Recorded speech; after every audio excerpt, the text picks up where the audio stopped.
नमस्कार दोस्तों, स्वागत है आपका एक बार फिर से आपके अपने YouTube चैनल एडवांस स्टडीज़ में। मैं हूं आपका दोस्त मोहनलाल लोधा। आज लेकर आया हूं राजस्थान के एकीकरण से संबंधित महत्वपूर्ण प्रश्न। दोस्तों, इस टॉपिक को इस तरीके से विश्लेषित किया गया है कि इन प्रश्नों को देख करके और पढ़ने के बाद में आपको किसी अन्य प्रश्न को पढ़ने की ज़रूरत नहीं होगी एकीकरण से संबंधित टॉपिक के लिए। बिल्कुल दोस्तों, ऐसे ऐसे प्रश्न मैंने शामिल किए गए जो कि आपको कहीं नहीं मिलेंगे। और दोस्तों बिल्कुल क्लियरली, जी हाँ दोस्तों, बिल्कुल क्लियरली ये टॉपिक आपके समझ में आ जाएगा। इस तरीके से प्रश्नों को शामिल किया है, तो आप वीडियो को अंत तक ज़रूर देखिएगा दोस्तों। यदि आप चैनल पर नए हैं तो प्लीज़ चैनल को सब्सक्राइब करिएगा और अपने दोस्तों के साथ शेयर करिएगा। दोस्तों बहुत शानदार वीडियो है दोस्तों, बहुत शानदार प्रश्न है, उपयोगी है सभी परीक्षाओं के लिए, तो वीडियो के अंत तक ज़रूर बने रहिएगा। ओके दोस्तों, तो चलते हैं आज के इस वीडियो लेक्चर के पहले प्रश्न की ओर। ओके, पहला प्रश्न ये रहा दोस्तों, राजस्थान के एकीकरण के समय कौन सा एक ठिकाना नहीं था? ठिकाना हुआ करते थे दोस्तों, 3 ठिकाने थे। ओके, तो उनमें से कौन सा नहीं था? जी हाँ दोस्तों, उसमें से नीमराणा भी था, लावा भी था, कुशलगढ़ भी था, अजमेर मेरवाड़ा नहीं था। तो अजमेर मेरवाड़ा क्या था दोस्तों? अजमेर मेरवाड़ा केंद्र शासित प्रदेश था, चीफ शिप था दोस्तों। ओके, ये याद रखना आप। ओके, अजमेर के जो प्रधानमंत्री थे अजमेर मेरवाड़ा के, वो हरिभाऊ उपाध्याय थे। कौन थे? हरिभाऊ उपाध्याय, ये भी याद रखना। एकमात्र प्रधानमंत्री थे यहाँ के। 1952 में जो चुनाव हुए थे उसमें ये प्रधानमंत्री बने थे। तो हरिभाऊ उपाध्याय अजमेर मेरवाड़ा के प्रथम और अंतिम प्रधानमंत्री बनाए गए थे, क्योंकि उस टाइम पर राजस्थान का पूरा एकीकरण नहीं हो पाया था, तो अजमेर मेरवाड़ा का अलग से ही संविधान था। ओके, नेक्स्ट दूसरा प्रश्न देखिएगा, राजस्थान के एकीकरण की प्रक्रिया कब प्रारंभ हुई? तो दोस्तों राजस्थान के एकीकरण की जो प्रक्रिया है वो 17 मार्च 1948 को मत्स्य संघ के साथ में प्रारंभ हुई। दोस्तों मत्स्य संघ के लिए 17 मार्च भी मिलती है और 18 मार्च भी मिलती है, दोनों चीज़ें क्लियर कर देता हूँ मैं दोस्तों। ओके, क्योंकि 17 मार्च को उद्घाटन इसका होना था, लेकिन किन्हीं कारणों से उद्घाटन में देरी हो गई थी। ओके, तो उद्घाटन तो 17 मार्च को ही हो गया था, लेकिन इसने जो कार्य करना प्रारंभ किया था विधिवत रूप से, वो 18 मार्च को किया था। तो 17 और 18 मार्च दोनों इसकी तिथियाँ मानी जाती हैं। ओके, हिंदी ग्रंथ अकादमी में 17 मार्च दे रखा है। ठीक है दोस्तों, नेक्स्ट प्रश्न ये रहा, तीसरा प्रश्न, राजस्थान यूनियन बनाने का प्रस्ताव किसने रखा? जी हाँ दोस्तों, तो राजस्थान यूनियन बनाने का जो प्रस्ताव रखा था वो रखा था महाराणा भूपाल सिंह ने। जी हाँ दोस्तों, महाराणा भूपाल सिंह ने 3 सम्मेलन आयोजित किए थे राजाओं के, जिसमें मालवा, जी हाँ दोस्तों, मालवा के, राजस्थान के और गुजरात के शासक बुलाए थे। गुजरात के शासक बुला करके मेवाड़ में यानी कि उदयपुर में 3 सम्मेलन बुलाए थे राजस्थान यूनियन बनाने के लिए। किसने? महाराणा भूपाल सिंह ने। ओके, नेक्स्ट, लेकिन इनकी योजना सफल नहीं रही, क्योंकि ये बृहत्तर मेवाड़ बनाने की सोच रहे थे। चौथा प्रश्न, महाराणा भूपाल सिंह द्वारा 25-26 जून 1946 को उदयपुर में आयोजित सम्मेलन में कितने राजाओं ने भाग लिया था? तो दोस्तों इसमें 22 राजाओं ने भाग लिया था। पांचवा प्रश्न, महाराणा भूपाल सिंह ने राजस्थान यूनियन निर्माण के उद्देश्य को मूर्त रूप देने के लिए किसे अपना संवैधानिक सलाहकार नियुक्त किया था? तो दोस्तों ये नियुक्त किए थे कन्हैयालाल माणिक्यलाल मुंशी या के.एम. मुंशी। जी हाँ दोस्तों, के.एम. मुंशी को इनके संवैधानिक सलाहकार नियुक्त किए थे, जिन्होंने संविधान भी बनाया था। छठा प्रश्न देखिएगा, 5 जुलाई 1947 को, जी हाँ दोस्तों, 5 जुलाई 1947 को किसकी अध्यक्षता में देशी रियासतों के एकीकरण हेतु सचिवालय की स्थापना की थी? ओके, रियासती सचिवालय की स्थापना की थी। तो दोस्तों इसकी अध्यक्षता, इसके जो अध्यक्ष थे वो सरदार वल्लभ भाई पटेल थे, और सचिव कौन थे? सचिव वी.पी. मेनन थे। ओके, नेक्स्ट, 7वां प्रश्न, कोटा महारावल भीम सिंह ने किन रियासतों को मिलाकर हाड़ौती संघ, जी हाँ दोस्तों, हाड़ौती संघ बनाने का प्रस्ताव रखा था या प्रयास किया था? तो दोस्तों कौन कौन सी ये 3 रियासतें थी, इनका नाम आपको बताना है। तो ये रियासतें थी झालावाड़, बूंदी, जी हाँ दोस्तों, बूंदी और कोटा। इन 3 रियासतों को मिला करके और हाड़ौती संघ बनाने का प्रयास किया था किन्होंने? कोटा के महारावल भीम सिंह ने। नेक्स्ट प्रश्न ये रहा दोस्तों, 8वां, दक्षिणी राजस्थान के किस शासक ने डूंगरपुर, प्रतापगढ़, बांसवाड़ा और कुशलगढ़ को मिलाकर बांगड़ संघ निर्माण का प्रयास किया था। तो किसने किया था दोस्तों? ये किया था दोस्तों डूंगरपुर के लक्ष्मण सिंह ने। जी हाँ दोस्तों, डूंगरपुर के लक्ष्मण सिंह जी ने वागड़ संघ निर्माण का प्रयास किया था। ओके, दक्षिणी राजस्थान की विभिन्न रियासतों को विलय करके। नवा प्रश्न देखिएगा। नवा प्रश्न, राष्ट्रीय स्तर पर किसके नेतृत्व में वृहत राजस्थान निर्माण की मांग की गई? तो किसके नेतृत्व में की गई थी दोस्तों? राम मनोहर लोहिया। जी हाँ दोस्तों, राम मनोहर लोहिया आंदोलन पर उतारू हो गए थे बृहत्तर राजस्थान निर्माण के लिए। ओके, 10वां प्रश्न देखिएगा। देशी राज्यों को सार्वजनिक हित में किन विषयों को भारत संघ को सुपुर्द करने की बात कही गई थी? तो किन किन को दोस्तों? रक्षा भी था, विदेश विभाग था, संचार विभाग था। तो उपयुक्त सभी तीनों विषयों को भारत संघ को अर्पित करने या भारत संघ को सौंपने की बात कही गई थी। ओके, एकीकरण के समय, क्योंकि इस समय तक एकीकरण की प्रक्रिया प्रारंभ ही हुई थी, एकीकरण नहीं हुआ था। ओके, 11वां प्रश्न देखिएगा। भारत संघ में विलय हेतु अधिमिलन पत्र पर हस्ताक्षर करने वाले राजस्थान के पहले शासक कौन थे? तो कौन थे दोस्तों? बीकानेर के शार्दुल सिंह थे, जिन्होंने 7 अगस्त, जी हाँ दोस्तों, 7 अगस्त 1947 को अधिमिलन पत्र पर साइन कर दिए गए थे। तो पहले शासक कौन थे? शार्दुल सिंह जी थे। ओके, नेक्स्ट 12वां प्रश्न ये रहा। स्वतंत्र भारत में वे रियासतें अपना अलग अस्तित्व रख सकेंगी जिनकी जनसंख्या कितनी थी और वार्षिक आय कितनी थी दोस्तों? तो ये थे दोस्तों 10 लाख तो जनसंख्या होनी चाहिए थी उनकी और 1 करोड़ वार्षिक आय होनी चाहिए थी। तो बी वाला इसका विकल्प बिल्कुल सही है। ओके, नेक्स्ट 13वां प्रश्न ये रहा दोस्तों। आय तथा जनसंख्या के मापदंड के अनुसार राजस्थान की कौन सी रियासतें अपना स्वतंत्र अस्तित्व बनाए रख सकती थी? तो दोस्तों कौन सी रियासतें थी? आपको पता होगा, ये रियासतें थी दोस्तों उदयपुर, जोधपुर, बीकानेर और जयपुर। जी हाँ दोस्तों, केवल ये 4 रियासतें ही थी जो कि 10 लाख जनसंख्या का क्राइटेरिया और 1 करोड़ वार्षिक आय का क्राइटेरिया पूरा करती थी। यही अपना स्वतंत्र अस्तित्व बनाए रख सकती थी। नेक्स्ट 14वां प्रश्न, शानदार प्रश्न है दोस्तों, सारे के सारे आप इत्मीनान से देखिएगा। The story of integration of the Indian states जो पुस्तक है वो किसने लिखी? तो दोस्तों ये लिखी थी वीपी मेनन ने। जी हाँ दोस्तों, वीपी मेनन ने एक पुस्तक लिखी थी जिसका नाम है the story of integration of Indian state. दोस्तों इस पुस्तक में इन्होंने जो मत्स्य संघ है उसकी जो तिथि है वो 18 मार्च बताई है। ओके, नेक्स्ट 15वां प्रश्न, निम्नलिखित में से कौन सा विकल्प गलत है? जी हाँ दोस्तों, गलत विकल्प बताना है। रियासत और शासक, जी हाँ दोस्तों, अलवर के तेज सिंह थे एकीकरण के समय, धौलपुर के उदयभान सिंह थे, भरतपुर के ब्रजेंद्र सिंह थे, करौली के कौन थे दोस्तों? करौली के मदन पाल नहीं थे, करौली के कौन थे? गणेश पाल देव, गणेश पाल देव थे दोस्तों। कौन थे? गणेश पाल देव थे करौली के। तो इनको याद रखना आप। नेक्स्ट, मदन पाल कब थे दोस्तों? तो मदन पाल 1857 की क्रांति के टाइम पे थे। 16वां प्रश्न, मत्स्य संघ का नाम किसके सुझाव पर रखा? तो ये कन्हैयालाल माणिक्यलाल मुंशी ने सुझाव दिया था कि प्राचीन काल में इस क्षेत्र को मत्स्य क्षेत्र के नाम से जाना जाता है, इसलिए इस क्षेत्र को इस संघ को मत्स्य नाम दिया जाना चाहिए। 17 या 18 मार्च 1948 को इसका जो उद्घाटन किया था वो किसने किया था? NV गाडगिल ने, नरहरि विष्णु गाडगिल ने। आगे देखिएगा और भी।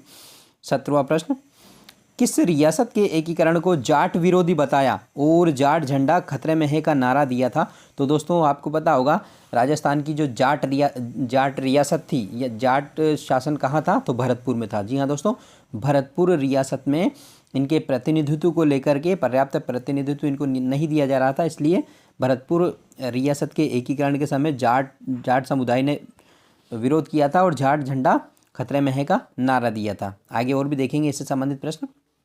18वां प्रश्न देखिएगा, मत्स्य संघ का उद्घाटन नरहरि विष्णु गाडगिल ने किया, ये तत्कालीन केंद्र सरकार में क्या थे? शानदार प्रश्न है दोस्तों।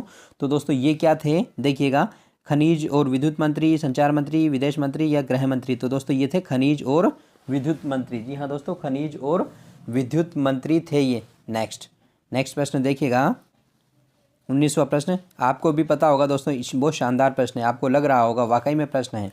19वां प्रश्न देखिएगा, निम्नलिखित में से कौन सा विकल्प गलत है? गलत विकल्प का चयन आपको करना है। मत्स्य संघ ने अपना कार्य 18 मार्च 1948 को प्रारंभ किया, बिल्कुल सही है। भरतपुर को मत्स्य संघ की राजधानी बनाया गया, नहीं अलवर को बनाया था। किसको बनाया था? अलवर को बनाया था। तो ये वाला विकल्प गलत हो जाएगा। धौलपुर महाराजा उदयभान सिंह को मत्स्य संघ का राज प्रमुख बनाया गया था, ये बिल्कुल सही है। करौली महाराजा गणेश पाल देव को उपराज प्रमुख बनाया गया था, ये भी बिल्कुल सही है दोस्तों। ओके, 20वां प्रश्न, निम्नलिखित में से कौन सा विकल्प सही है? सही विकल्प का आपको चयन करना है। गोकुललाल आसावा के नेतृत्व में मत्स्य संघ का मंत्रिमंडल गठित किया गया, बिल्कुल किया गया दोस्तों। मत्स्य संघ के मंत्रिमंडल में भरतपुर से, जी हाँ दोस्तों, भरतपुर से जुगल किशोर चतुर्वेदी, अलवर से मास्टर भोलानाथ को शामिल किया गया था, ये भी सही है दोस्तों। दोस्तों इन चीज़ों को जरूर याद रखना कि किस रियासत से किसको जो है मंत्रिमंडल के रूप में शामिल किया गया था, ये प्रश्न पूछे गए हैं दोस्तों। ओके, मत्स्य संघ के मंत्रिमंडल में धौलपुर से, जी हाँ धौलपुर से गोपीलाल यादव और डॉक्टर मंगल सिंह को शामिल किया गया था, जबकि करौली से किसको? चिरंजीलाल शर्मा को शामिल किए गए थे। तो इसका सही आंसर क्या हो जाएगा? तो इसका सही आंसर हो जाएगा दोस्तों उपयुक्त सभी। जी हाँ दोस्तों, उपयुक्त सभी इसका सही आंसर है। ओके, नेक्स्ट 21वां प्रश्न देखिए दोस्तों, मत्स्य संघ में शामिल रियासत।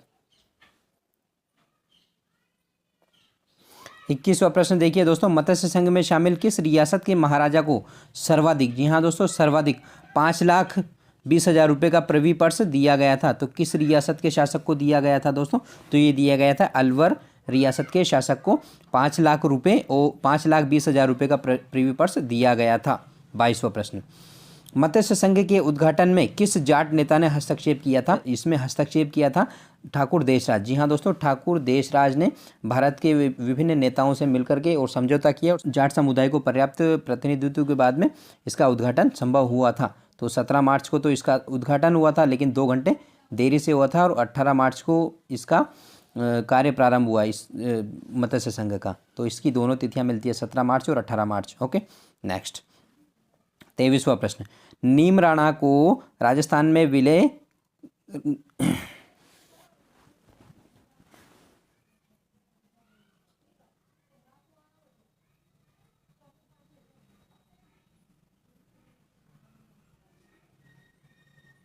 तेईस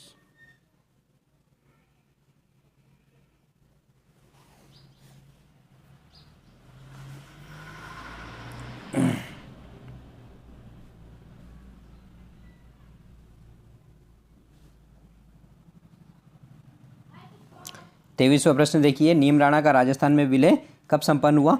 तो आपको पता होगा दोस्तों, नीम राणा पहले चरण में मिलाया गया था, तो 17 या 18 मार्च 1948 को मत्स्य संघ में इसका विलय किया गया था। तो इसका पहला वाला विकल्प बिल्कुल सही है दोस्तों।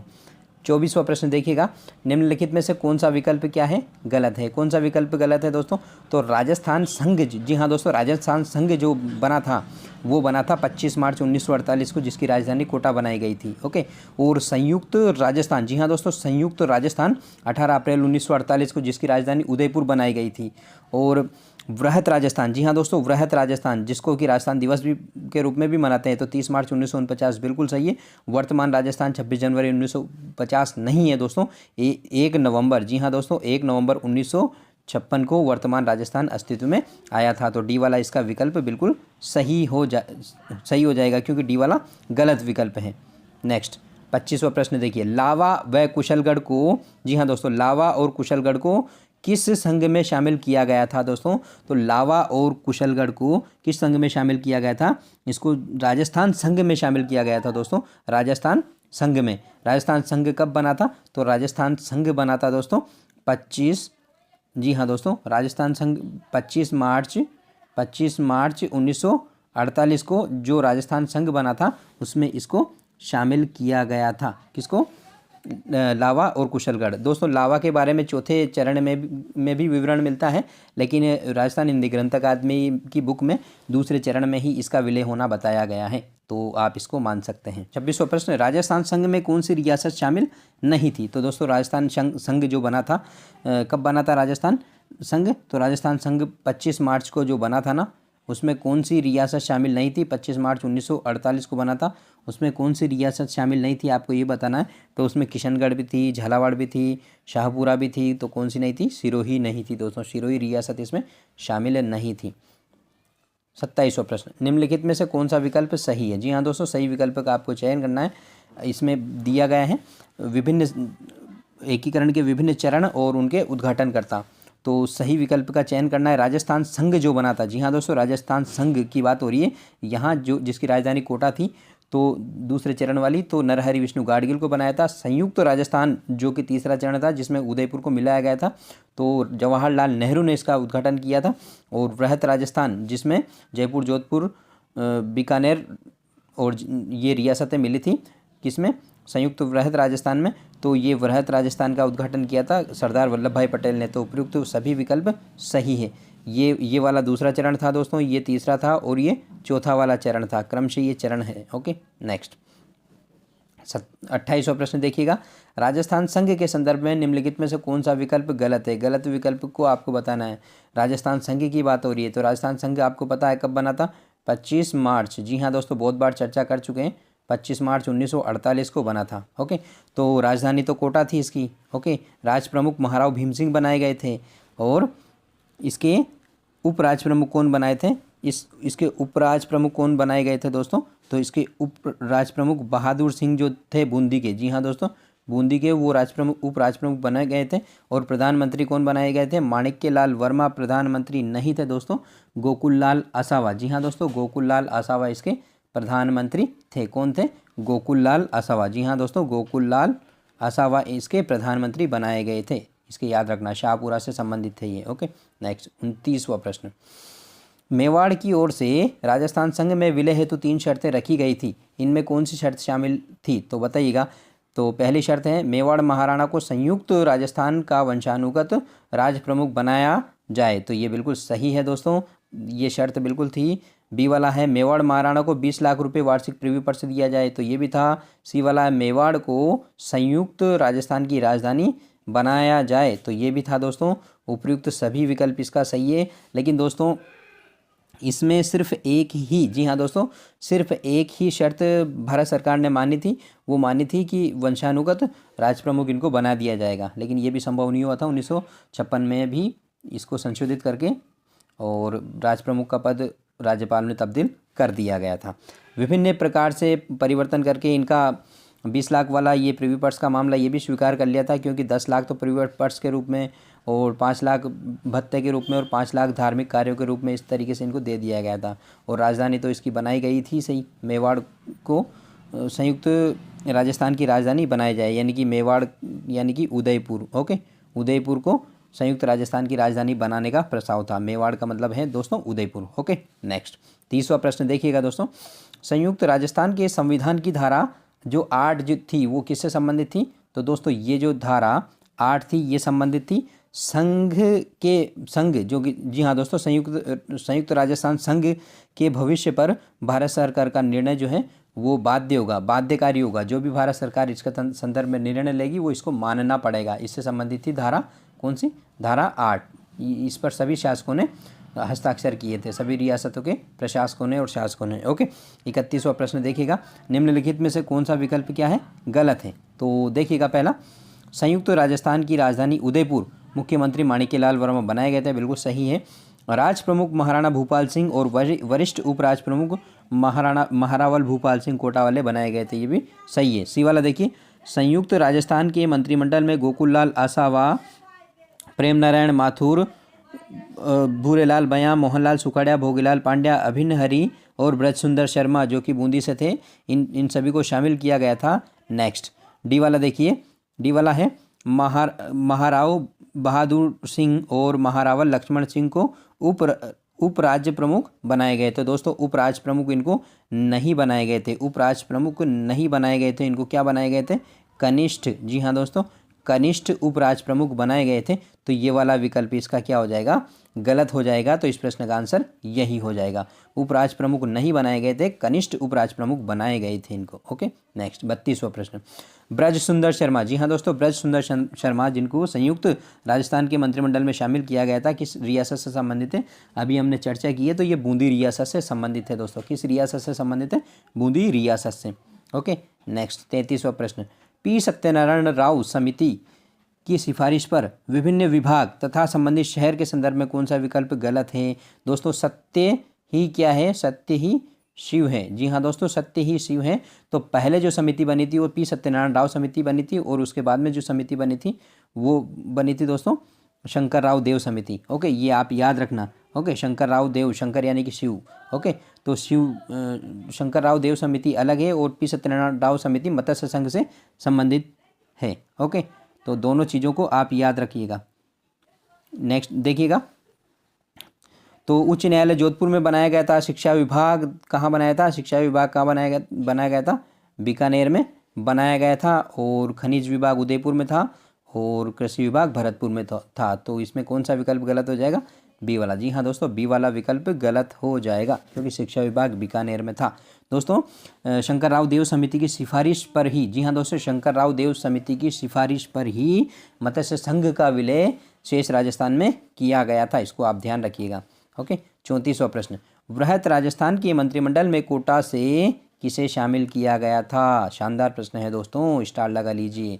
तो कोटा से शामिल किया गया था दोस्तों वेदपाल त्यागी को। जी हाँ दोस्तों, वेदपाल त्यागी को शामिल किया गया था। तो रघुवर दयाल कहाँ के थे?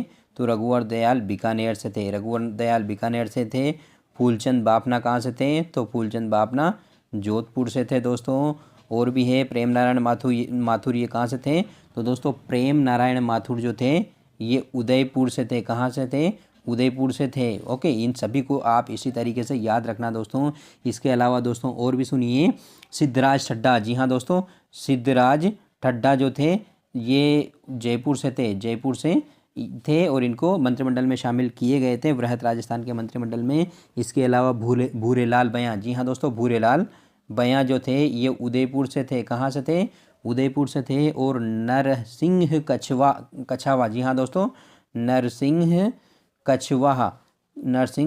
कछावा जो थे ये कहाँ से थे? ये थे दोस्तों जोधपुर से। नरसिंह कछावा को जोधपुर से शामिल किया गया था। और आपको पता होगा कि जोधपुर के शासक जो थे हनुवंत सिंह, जी हाँ दोस्तों, हनुवंत सिंह, इनको भी इस मंत्रिमंडल में शामिल किया गया था। ओके, नेक्स्ट प्रश्न, 35वां प्रश्न, निम्नलिखित में से कौन सा विकल्प सही है? सही विकल्प का आपको चयन करना है। वृहत राजस्थान का उद्घाटन 30 मार्च 1949 को सरदार वल्लभ भाई पटेल ने किया था। बिल्कुल सही है। 4 अप्रैल 1949 को हीरालाल शास्त्री ने वृहत राजस्थान के मुख्यमंत्री का कार्यभार संभाला। ये भी बिल्कुल सही है। जयपुर महाराजा मानसिंह को वृहत राजस्थान का राज प्रमुख बनाया गया। तो ये भी सही है। तो सारे विकल्प क्या है दोस्तों? बिल्कुल सही है। बहुत शानदार फैक्ट है दोस्तों इस पूरे प्रश्न में। कई सारे प्रश्न आपके क्लियर हो रहे हैं इसके माध्यम से। ओके, 36वां प्रश्न देखिए, किस समिति की सिफारिश पर मत्स्य संघ का विलय 15 मई 1949 को वृहत राजस्थान में किया? तो पहले चर्चा की है दोस्तों। पी सत्यनारायण राव समिति की सिफारिश पर क्या हुआ था? तो विभिन्न विभागों का विभिन्न शहरों में बंटवारा हुआ था। क्या हुआ था? विभिन्न विभागों का विभिन्न शहरों में बंटवारा हुआ था। और जो शंकर राव देव समिति है दोस्तों, जी हाँ दोस्तों, शंकर राव देव समिति, इसकी सिफारिश पर मत्स्य संघ का विलय किस में हुआ था? शेष राजस्थान, वृहत राजस्थान में हुआ था। कब हुआ था? 15 मई 1949 को। याद रखना है इसको। आगे और भी शानदार प्रश्न है दोस्तों। सारे प्रश्न स्टार है दोस्तों। अगर आपने पूरे प्रश्न देख लिए तो आपकी बहुत सारी शंकाएं और बहुत सारे प्रश्न, आपकी जो जिज्ञासाएं वो शांत हो जाएगी। वो आपको बहुत सारे प्रश्नों के इसमें उत्तर मिलेंगे दोस्तों। तो देखिएगा 37वां प्रश्न, 7 अप्रैल, जी हाँ दोस्तों, 7 अप्रैल 1949 को हीरालाल शास्त्री द्वारा गठित वृहत राजस्थान के मंत्रिमंडल में शामिल किसको नहीं किया गया था? 7 अप्रैल की बात हो रही है दोस्तों। कब की? 7 अप्रैल 1949 की बात हो रही है। तो दोस्तों जो शोभाराम कुमावत थे, जी हाँ दोस्तों, शोभाराम कुमावत थे जो कि मत्स्य संघ के प्रधानमंत्री थे। चूँकि अभी मत्स्य संघ का विलय किसमें नहीं हुआ है? वृहत राजस्थान में नहीं हुआ है। तो शोभाराम कुमावत अभी इसमें मंत्रिमंडल में शामिल कैसे हो सकते हैं? तो इसका सही आंसर क्या है? शोभाराम कुमावत।